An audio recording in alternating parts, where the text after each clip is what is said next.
You see that white rooster right over there? Yep, that good looking guy. Well, he attacked me 2 days ago. I came in to fill the bucket with the feed and was standing with my back to the chicken when suddenly I feel like something jumps on my back and hits me in the head. I turn around and I see the rooster already on the ground and preparing to go for a second round. He been with us for 2 years, never shown any sign of aggression of any kind. I don't know what happened, but I had to introduce him to my booth. He been nice and friendly since then and not trying to attack me anymore. But that just shows you how you can never be too careful around animals, no matter how domesticated they are. This reminds me how I got attacked by my own cattle 2 winters ago. Same like with the case with the rooster, there was no previous signs of aggression of any kind. And I raised the steer from day one. It was a normal morning. I came to feed them like I done 100 times before, filled the bunks with the feed and went to check something around the farm fence. Suddenly, I hear something runs behind me. I turn around and it's one of my steers, 800-pound animal, with its head down, running right toward me. It hit me right here in the chest. I flew good 10 feet away probably, and I was in so much pain that I could not even pick myself up to get out of there. I was just laying down completely to his mercy, thinking he's going for a second round and he's definitely gonna finish me. But I guess it was not my time to go, because he took a look at me, took a look at fence, turned around and just jumped the fence. But once again, it just shows you, even the animals that you raised from a day one, you can never be too careful. At the end of the day, the animals, they act on instincts, and you can never predict what those instincts will do. It's just like some kind of crazy switch flipped in the head, and that was it. I really got lucky. Took me a whole week to catch the steer from the bush, and I will make a full video about it, but it happened in the winter, so I probably will wait until winter to make it more realistic and to show how and what exactly happened. By the way, if you like this video, please consider to support the channel.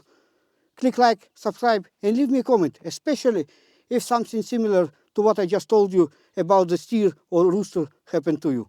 After that situation, I decided to make my farm more safe. Safe for me and more safe for the animals as well. Which brings me to my next project. I started making a new cattle enclosure. I don't have animals right now because I have some debt to pay, but I will eventually have them, and so I'm preparing for the day to have everything ready. But I had enclosure here about that high, and I had cattle jumping over cattle a couple of times and destroying everything that's inside the barn. Trust me, the manure, the poops, everything. I mean, they really destroy everything.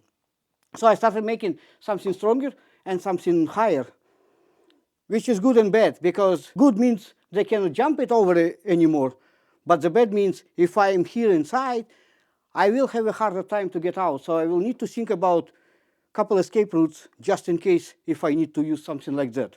I probably can climb and jump over. We will see, I guess. But yeah, I got a lumber from a local Mennonite. It's 2x6x12. Paid $7.90 Canadian. I think in a Home Depot, something like that cost about 17 or 19 bucks. So I saved quite a bit of money right there. And the plan is to finish that enclosure by the end of October, mid-November. And hopefully, if everything good, finger crossed, I will be able to take cattle and bring it to the farm. The other thing that gave me quite a bit of trouble this year is my riding lawn mower. I pulled it out of the barn about 3 weeks ago just to realize that the front wheels are completely shut.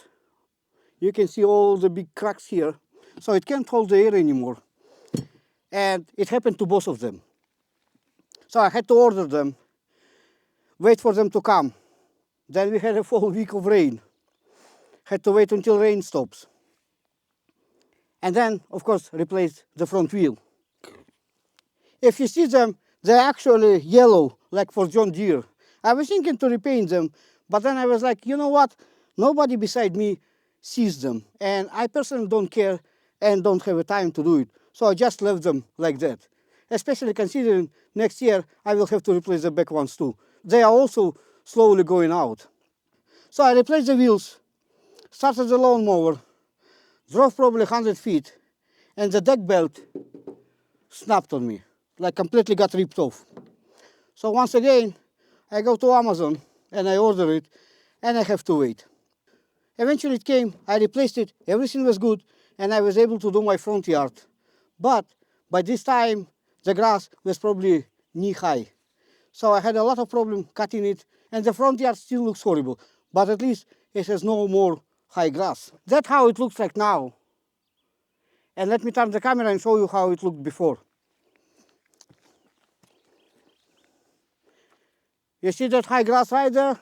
That's how it looked before. Finally, let's talk about video I promised to make. A video about my financial situation and how to make money without leaving the home. Let me go sit on my patio and I will tell you what's happening to it. That video is coming. My plans didn't change. I even put already bullet points for a video and everything, and was about to shoot when my old tripod got broke. You see the clips here? I don't know if you can see it on the camera, but it's all cracked here, and even if they closed, you can't really set the level. So I had to order a new one, a better one, but the time made me think how much I really want to share about what happened to me. Because the video is split like in two parts. One part is what happened to me, and the other part how I do make that income. Now, that part of how I make money full-time while staying home, there's no problem with that. I will share 100% of it. But the video where I will go into my personal story, I need to think how much I want to share. Because to be honest with you, I am a pretty private person. And it's not easy for me. But that video is coming. Just give me a little bit of time. And that's it for today. If you like that video, consider watching a couple of my more other videos.